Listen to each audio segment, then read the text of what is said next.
Welcome all students. In last lecture we have discussed about the first chapter, that is the introduction of corporate finance. Now in today's lecture we will discuss about the sources of corporate finance. As we know that finance is important to all business activity. Without the finance we cannot conduct any activities in our business such as a promotion, marketing, advertisement, production in our business. So all functions of business are depending upon the finance. We also discuss about the meaning of corporate finance. Corporate finance meaning of corporate finance, it is a capital raising and the utilization of capital. These two things we have learned in the first chapter. Now in the second chapter we will discuss about the how company collect their capital from the market, or how company collect source of capital from various sources. So we will move to the our next topic. जैसे आप screen पर देख रहे हैं कि आपको एक diagram दिखेगा, source of finance based on the types of capital. अभी इसमें दो टाइप्स है. पहला टाइप्स है ओन कैपिटल और दूसरा है बोरोड कैपिटल. पहले टाइप्स में ओन कैपिटल में दो टाइप्स हो रहे हैं, एक शेयर से और दूसरा रिटेन अर्निंग है.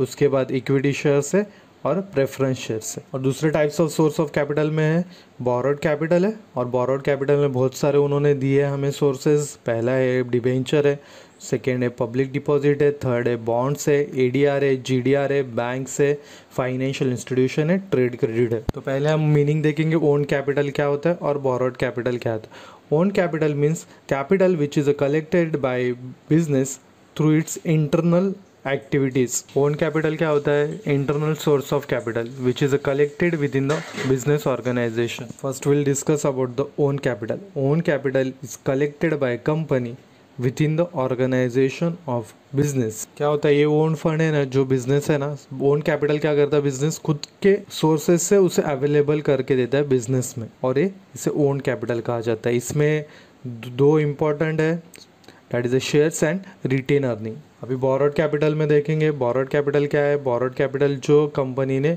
आउटसाइड ऑफ ऑर्गेनाइजेशन, मीन्स ये क्या किया है? उन्होंने बाहर से कलेक्ट किया हुआ है, दूसरों से कलेक्ट किया हुआ है, that is the borrowed capital. Now we will discuss about our next topic, that is the shares. As per the Companies Act 2013, share means a share in a share capital of company. अभी इस meaning को discuss करने. Share capital क्या होता है? It is a unit of a small unit of a capital. हमने total capital को क्या किया है? स्मॉल पार्ट में डिवाइड किया है, और उस हर एक स्मॉल पार्ट की एक वैल्यू है, उस वैल्यू को हम फेस वैल्यू कहते हैं.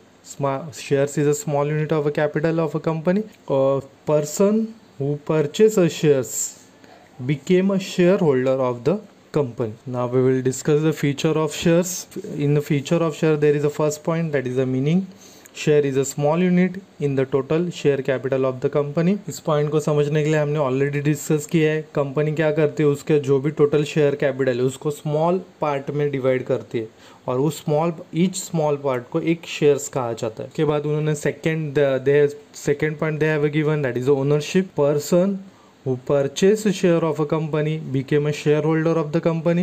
Not only shareholder, he also became an owner of the company because he is providing capital in forms of shares. जो भी पर्सन शेयर्स खरीदता है, he became a shareholder, और वो क्या होता है? बिजनेस का ओनर बन जाता है. इसलिए जो भी शेयर होल्डर्स होते हैं उन्हें ओनर ऑफ कंपनी कहा जाता है. थर्ड पॉइंट दिया है, that is the distinctive numbers of shares. एक बात ध्यान में रखना, each and every shares has a distinctive number of identification, and ये identification number कहाँ पर मेंशन होता है? It is a mention in a share certificate. अभी इसे समझने के लिए, अभी आपको भी कॉलेज में देखो, आपका जो कैटलॉग रहता है, आपका जो डेली अटेंडेंस होता है, each and every student has a roll number.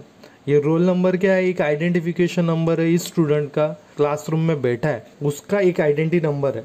उस नंबर से हमें उस स्टूडेंट की बहुत सारी इन्फॉर्मेशन मिल सकती है. उसी तरह से शेयर्स का भी है. हर एक शेयर्स को एक डिस्टिंक्टिव नंबर दिया रहता है, आइडेंटिटी दी रहती है कि उसे हम पहचाने कि ये शेयर्स किसके पास है. फोर्थ पॉइंट दिया है, evidence of a title. A share certificate issued by the company under its common seal. It is a document of a title of ownership of shares. अगर आप शेयर्स परचेस करते हो तो आपको एक एविडेंस मिलता है. वो एविडेंस क्या है? That is a share certificate. ये शेयर सर्टिफिकेट के ऊपर जो भी शेयर होल्डर परचेस करता है शेयर्स, उसका नाम लिखा हुआ रहता है और उसने कितने शेयर्स परचेस किए, ये सब शेयर सर्टिफिकेट में मेंशन किया होता है। शेयर सर्टिफिकेट दो तरह से हो सकता है, एक फिजिकल फॉर्मेट में हो सकता है या इलेक्ट्रॉनिक फॉर्मेट में होता है।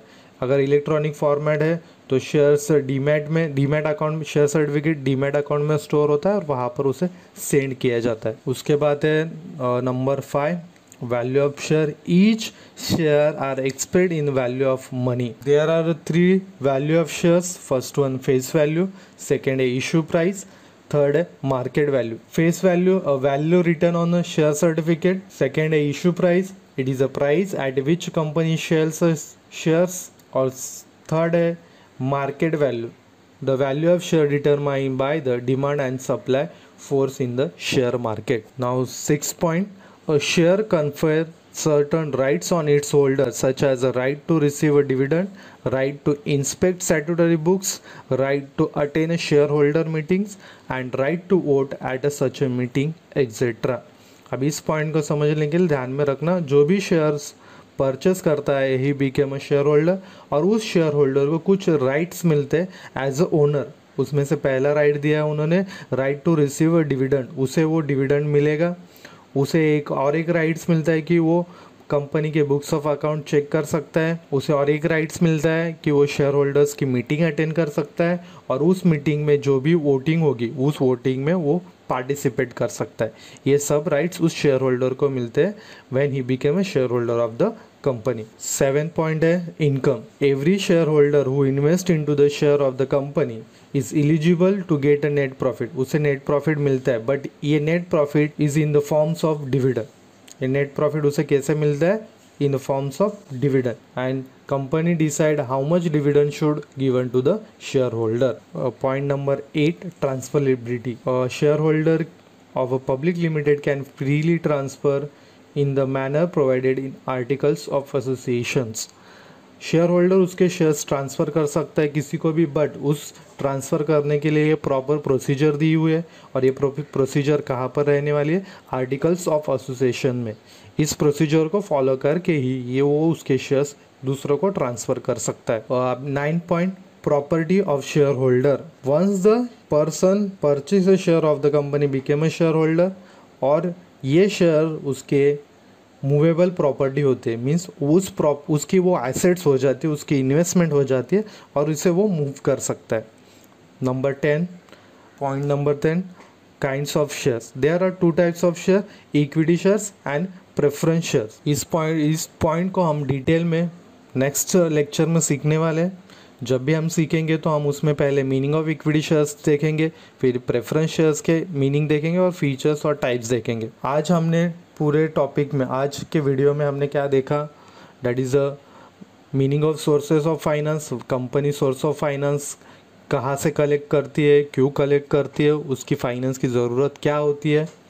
उसके बाद हमने types of source of fund देखे, उसमें ओन कैपिटल है, बॉरोड कैपिटल है। ओन कैपिटल में शेयर्स है, रिटेन अर्निंग है, शेयर्स में इक्विटी शेयर्स है, प्रेफरेंस शेयर्स है। उसके बाद बॉरोड कैपिटल में डिबेंचर्स है, पब्लिक डिपॉजिट्स है, बॉन्ड्स है, एडीआर है, जीडीआर है, बैंक्स है, फाइनेंशियल इंस्टीट्यूशन, ट्रेड क्रेडिट। उसके बाद हमने देखा कि शेयर्स क्या होता है, शेयर्स का हमने मीनिंग देखा। उसके बाद फीचर्स ऑफ शेयर्स देखे, उसमें पहला फीचर्स था meaning, ownership, distinctive number. 4th है एविडेंस ऑफ टाइटल। 5th है वैल्यू ऑफ शेयर्स। 6th है राइट है। 7 है इनकम। 8 है ट्रांसफरेबिलिटी। 9 है प्रॉपर्टी ऑफ शेयर होल्डर। और 10th है काइंड्स ऑफ शेयर।